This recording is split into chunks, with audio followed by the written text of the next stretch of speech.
संयुक्त मोर्चा जिंदाबाद।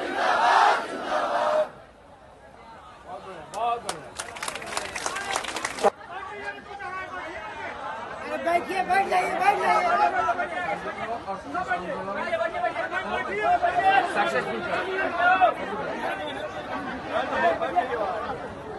सभी साथियों से अनुरोध है, कृपया सभी लोग बैठ जाएं और ये वोट करें।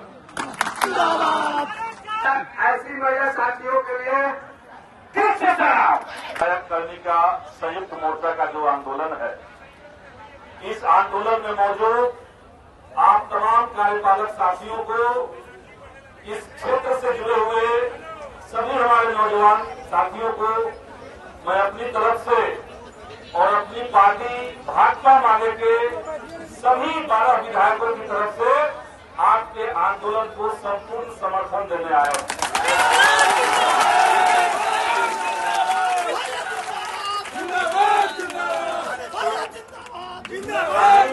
सभी कार्यपालक सहायक, आईटी सहायक जितने लोग हैं, आप सब लोग पिछले 15 सालों से पंचायत से लेकर के सरकार के सचिवालय तक सारे जगहों पर आप अपनी सेवा दे रहे हैं और आप ही के सेवा के बदौलत, आप ही के श्रम के बदौलत बिहार सरकार तमाम दावे करती है, जनता के सामने अपनी उपलब्धियां गिनवाती है।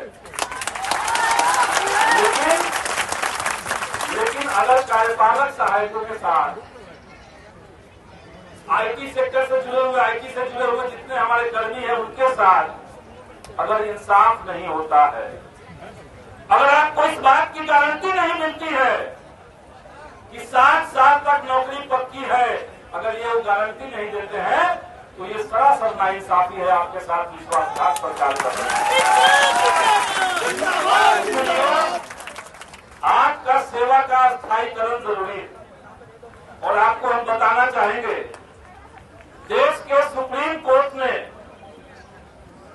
और लेबर एक्ट जो होता है, श्रम कानून जो होता है, दोनों में इस बात का उल्लेख है कि परमानेंट चरित्र का जो काम होगा, जो नियमित तरीके का काम है, उसमें आपको हर हाल में नियमित कर्मी रखना चाहिए, नियमित कर्मी को आपको रखना पड़ेगा। तो आप बताइए, आप जो काम कर रहे हैं, आप जो सेवा दे रहे हैं, क्या ये सेवा सरकार को हमेशा नहीं चाहिए? हमेशा चाहिए। जब तक ब्लॉक रहेगा, जब तक प्रशासन रहेगा, जब तक आपका पंचायत रहेगा, जब तक सचिवालय रहेगा, तब तक ये सेवा चाहिए। तो नियमित कामकाज का अगर एक जगह है, तो आपको यहाँ पे जितने कर्मी हैं, सब योग्यता लिए हुए हैं, सबका पास अनुभव है, इसलिए आपको स्थायी किया जाना चाहिए। ये आपका संवैधानिक मांग है और इसलिए आपने आंदोलन किया। आंदोलन के बाद आप लोग सुन रहे हैं कि भूख हड़ताल भी शुरू कर चुके हैं। तो यहाँ पर जितने भूख हड़ताली साथी बैठे हैं, इनके साथ पूरी एकजुटता के साथ हम लोग खड़े रहेंगे। चुनाव का मौका है, हम लोग को भी क्षेत्र में निकलना है और इतना जरूर कहेंगे कि बिहार में श्रम की लूट बंद होनी चाहिए। मेहनत की लूट, पसीने की लूट जो चल रहा है, वो चाहे आउटसोर्सिंग कंपनियों के बहाने या सरकार नियोजन के माध्यम से लोगों को गन पॉइंट पे रखती है, उसके माध्यम से जो लूट चल रहा है, इसको हर हाल में बंद होना पड़ेगा। वरना वो जान लें कि जितने लोग यहाँ बैठे हुए हैं केवल कर्मचारी नहीं है, सब लोग बिहार की जनता भी है, सब लोग वोटर भी हैं और सब लोग परिवार भी हैं। तो इसलिए अगर ये सरकार आपके साथ इसी तरीके से नाइंसाफी करती रहेगी, तो उनको याद रखना चाहिए कि आज ये जो हुजूम गर्दनीबाग में इकट्ठा है, आने वाले दिनों में ये हुजूम सड़कों पर उतरेगा और ऐसी सरकार को बदलने में हम लोग लेट नहीं लगाते हैं। बिहार इसका उदाहरण रहा। तो अपना पूरा समर्थन देते हुए आपकी लड़ाई को आगे हम लोग बढ़ाएंगे और आपका जो यूनियन है, आपका जो मोर्चा है, इसमें महासंघ गोरखपुर भी शामिल है और हम लोग भी गोरखपुर से ही हैं। तो इसलिए इस लड़ाई में हम लोग साथ रहेंगे। सरकार तक अपनी बात को पहुंचाने का पूरा प्रयास हम लोग करेंगे और चुनाव में इसका हिसाब निश्चित तौर से हम लोग देंगे। महागठबंधन की सरकार जब आ जाएगी, इतना जरूर कहेंगे हम लोग की बात हुई है। तमाम महागठबंधन की जो पार्टियां हैं उसमें हमने ये बात उठाया और एक सहमति है कि अगर महागठबंधन की आ जाएगी सरकार, तो जितने लोग आउटसोर्सिंग से पीड़ित हैं, जितने लोग नियोजन से पीड़ित हैं, जिनको टेम्पोररी रख करके जनपट्टी पर बंदूक रखा करके काम करवाया जा रहा है, उनकी मुक्ति महागठबंधन जरूर करवाएगी।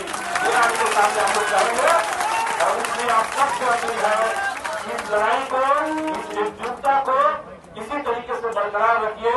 हमेशा हम लोग आपके साथ हैं। भाजपा वाले आपके साथ प्रतिबद्धता के साथ खड़ा है। इसी अपील के साथ एक बार फिर से आपको इस आंदोलन के लिए बहुत बहुत बधाई देते हुए, आपको शुभकामना देते हुए अपनी बात को खत्म करते हैं। बहुत बहुत धन्यवाद। आपको बंद कर लीजिए।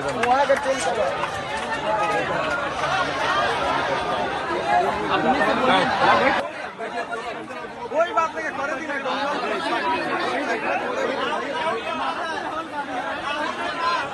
आओ खेत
जवाब दे जी।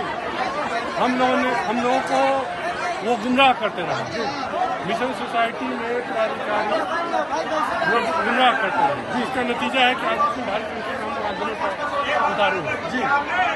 हमने विगत एक माह पूर्व से उनको कई दफा मिला और अपनी बातों को रखा।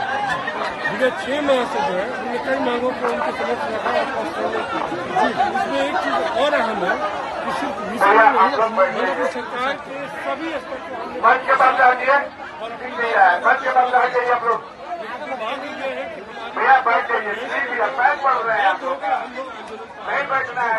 समाज को बैठ जाइए, बैठ जाइए, बैठ जाइए भैया, भैया बैठ जाइए, बैठ जाइए प्लीज भैया, बैठ जाइए, सब में बैठ जाइए प्लीज, बैठ जाइए। हाथ जो है पैर पड़ रहे हैं, हम लोग बैठ जाइए। कोई साथी हमारे मर जाते हैं, सभी लोग बैठे, सभी बैठ जाइए प्लीज भैया, बैठ जाइए।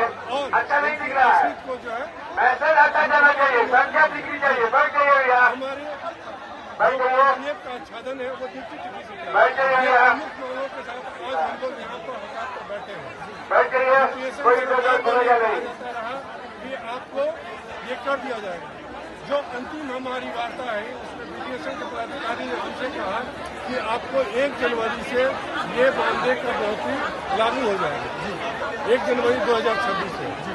लेकिन दूसरी तरफ जब हम उनसे प्रश्न किया कि हमें क्या क्या लागू, तो वो अभी तय नहीं हुआ। तो हम पूछा कि कब तक हो जाएगा, तो ये हम बताने की स्थिति में नहीं, क्योंकि मैं इसके लिए प्राधिकृत नहीं हूँ। तो जो पदाधिकारी प्राधिकृत नहीं है, बताने की स्थिति में नहीं है, वो पदाधिकारी कैसे किस मुंह से ये बता दिया कि 1 जनवरी से लागू हो जाएगा हम लोग का मानदेय बढ़ोतरी, हमें सुविधा मिल जाएगी। ये जो भूलमूल बातें जिससे कि कहीं समझ में नहीं है, खुद मैं कंफ्यूज हूँ कि क्या और हम अपने बच्चों को क्या बताएंगे और उसका प्रतिफल है कि आज हम आंदोलन कर रहे हैं जी। मेडिकल सर्टिफिकेट दिखाने वालों को सारी सुविधाएं मिल रही है, और आप लोग तो 3-3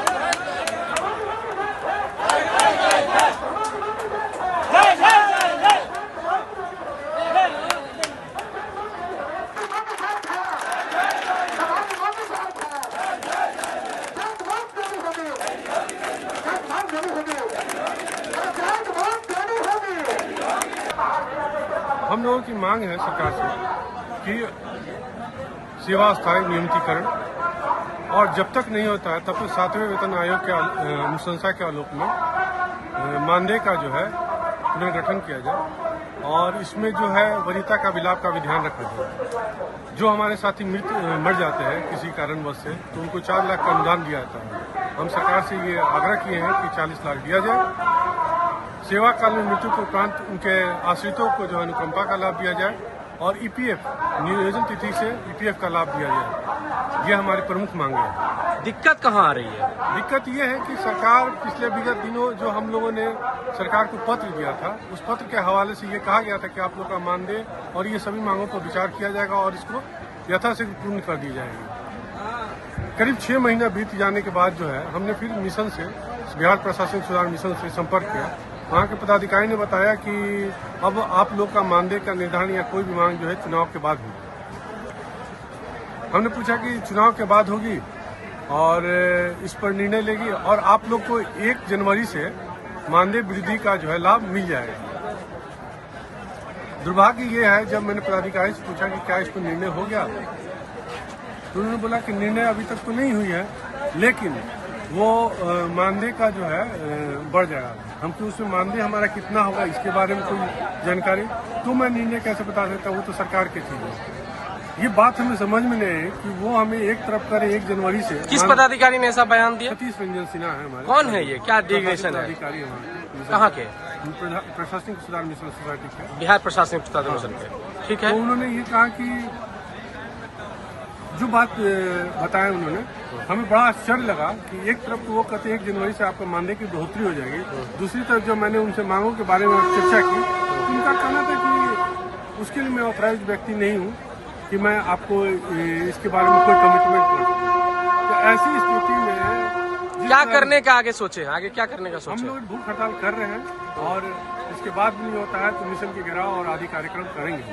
धन्यवाद।